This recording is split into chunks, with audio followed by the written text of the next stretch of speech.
Hello guys, welcome back to my channel cooking with Chaitali. আজকে আবার একটা রেসিপি নিয়ে আপনাদের কাছে চলে এলাম। আজকে যে রেসিপিটা আপনাদের সঙ্গে শেয়ার করছি সেটা হচ্ছে বেঁচে যাওয়া ভাত। আমরা সাধারণত ফেলে দিই, সেটাকে ফেলে না দিয়ে যদি আলাদা ফরমেশন করে খাওয়া যেতে পারে তাহলে তার কোনো কথাই নেই। সেই বেঁচে যাওয়া ভাতকে আমরা আলাদা ফরমেশন করে খেয়ে নেব। তো চলুন আজকে স্কিপ না করে চটজলদি দেখে নিন আজকের এই আমি ভাত দিয়ে রেসিপি কীভাবে বানাচ্ছি, আপনারা চটপট দেখে নিন। এখানে আমি একটা মিক্সিং বোল নিয়ে নিয়েছি। মিক্সিং বোলের মধ্যে এখানে আমি এই বাটি অনুযায়ী আমি 1.5 বাটির মতন ভাত নিয়ে নিয়েছি। আপনারা যে কাপ বা বাটিতে মাপবেন সেই অনুযায়ী আপনারা নিয়ে নেবেন। এখানে আমি 1.5 বাটির মতন ভাত নিয়ে নিয়েছি। ভাতটাকে প্রথমে নিয়ে নিলাম।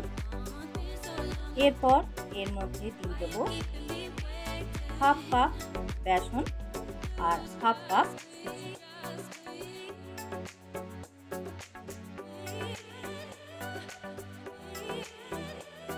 দিয়ে দিলাম হাফ কাপ সুজি আর দিয়ে দেব হাফ কাপ বেসন।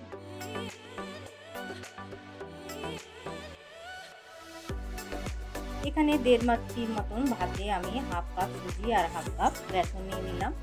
এরপর এর মধ্যে দিয়ে দিচ্ছি হাফ কাপের মতন জল দিয়ে দিচ্ছি। জল দিয়ে এটাকে একটা পেস্ট বানিয়ে নেব।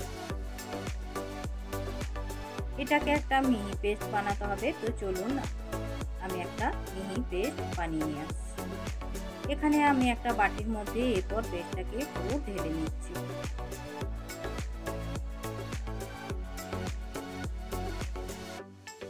পুরো পেস্টটাকে বাটির মধ্যে নিয়ে নিলাম।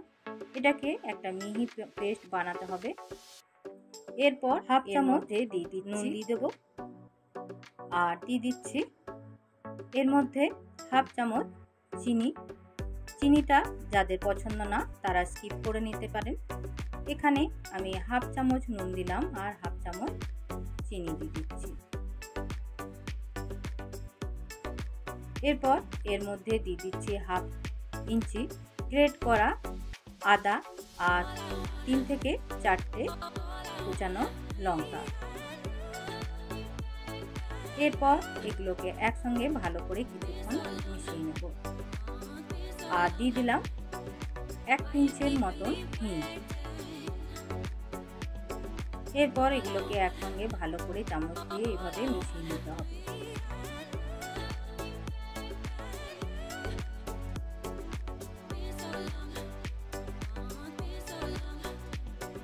মিশানো হয়ে গেছে।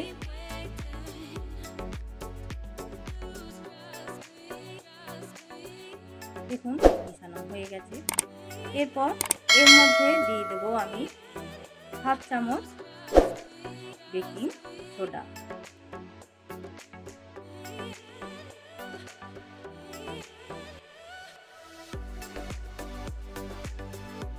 এখানে আমি হাফ চামচ বেকিং সোডা দিয়ে দিচ্ছি। তারপর 1 চামচ জল দিয়ে বেকিং সোডাটাকে ব্যাটারটার সঙ্গে ভালো করে মিশিয়ে নিতে হবে।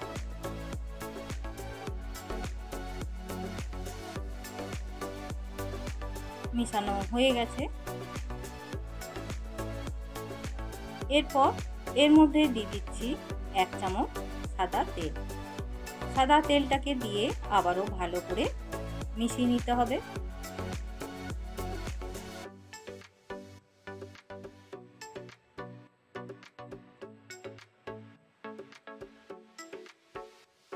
এতে কি হবে, ফ্লাফি ভাবটা আরও একদম ভালো আসবে এবং খেতেও একটা স্পঞ্জি ভাব চলে আসবে।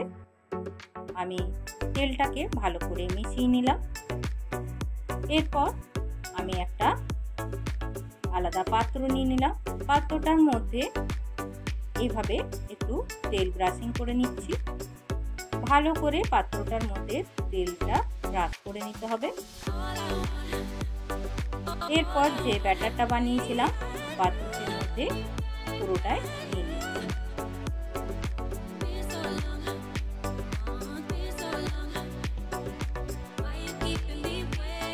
পুরো ব্যাটারটা কিন্তু এরপর ওভেনের মধ্যে আমি কড়াই বসিয়ে নিয়েছি। কড়াইয়ের মধ্যে দিয়ে দিলাম কিছুটা জল, আর এর মধ্যে একটা স্ট্যান্ড বসিয়ে দিলাম। স্ট্যান্ডের মধ্যে এইভাবে আমি বাটিটাকে বসিয়ে দিয়ে ঢাকা দিয়ে কিছুক্ষণ স্টিম করে নেব। এটা 30 থেকে 40 মিনিট মতন স্টিম করলেই হয়ে যাবে। আমি দেখুন একটু খুলে দেখিয়ে দিচ্ছি। এর মধ্যে কাঠির মধ্যে লেগে যাচ্ছে মনে, এখনো কিন্তু হয়নি। আরও কিছুক্ষণ আমি স্টিম করে নিচ্ছি। কিছুক্ষণ পর ফিরে এলাম। দেখুন এরপর কাঠি দিয়ে দেখিয়ে দিচ্ছি, এটা কিন্তু আমাদের রেডি হয়ে গেছে। এরপর এটাকে আমি আধ ঘন্টার মতন ঠান্ডা করে নেব। গ্যাসটাকে অফ করে দিলাম। এরপর এটা আমি এখন সাইডে রেখে দিচ্ছি। আমি আধ ঘন্টার মতন এটাকে ঠান্ডা করে নেব। আধ ঘন্টা পর এইভাবে একটা ছুরির সাহায্যে সাইডগুলোকে এইভাবে কেটে নিতে হবে। কেটে নিয়ে এটা উল্টে দিলেই একটু উপর থেকে ট্যাপিং করলে কিন্তু বেরিয়ে আসবে। দেখুন বেরিয়ে চলে এসছে।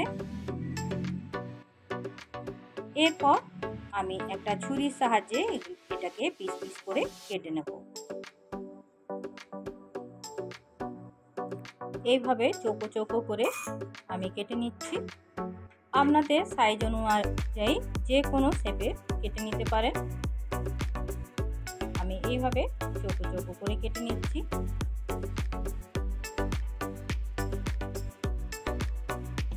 দেখুন কতটা স্পঞ্জি এবং চাপি ভাব হয়ে গেছে, আপনাদেরকে দেখিয়ে দিচ্ছি। এরপর আমি একটা কড়াই বসিয়ে নিয়েছি। কড়াইয়ের মধ্যে কিছুটা সাদা তেল দিয়ে দিলাম। তেলের মধ্যে দিয়ে দিচ্ছি 1 চামচ সাদা সর্ষে আর 2 শুকনো লঙ্কা।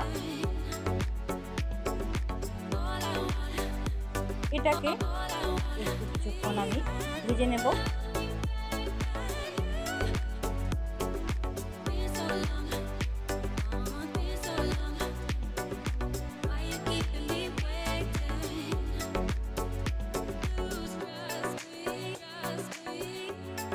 দেখুন সর্ষেগুলো ফুটতে শুরু করেছে।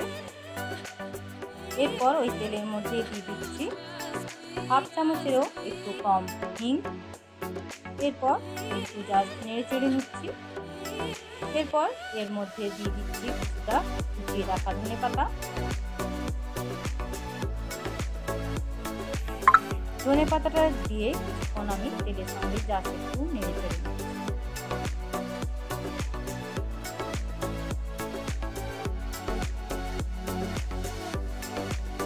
বেশি কিন্তু তেল দেওয়ার প্রয়োজন নেই, জাস্ট একটু তেল দিলেই হবে।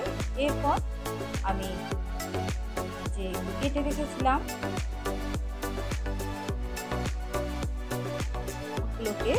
লবগুলোকে দিয়ে দিলাম তেলের মধ্যে। এরপর একটু জাস্ট আমি নেড়ে চেড়ে নিচ্ছি। এরপর এর মধ্যে দিয়ে দিচ্ছি কিছুটা চাট মশলা। চাট মশলা বাড়িতে থাকলে চাট মশলা দিয়ে দেবেন, আর না হলে একটু গরম মশলা দিয়ে দিলেও হবে বা ম্যাগি মশলা দিলেও হবে। এরপর জাস্ট একটু আমি এটাকে নেড়ে চেড়ে নিচ্ছি। মশলাটা দেওয়ার সঙ্গে সঙ্গে একটা সুন্দর কালার এসে যাবে এবং দেখতেও সুন্দর লাগবে। আজকে আমার এই ভাতের রেসিপি কমপ্লিট হয়ে গেছে। দেখুন কতটা সুন্দরভাবে বানিয়ে নেওয়া যেতে পারে। এরপর এটাকে যে কোনো সস বা চাটনি দিয়ে খেতে পারেন।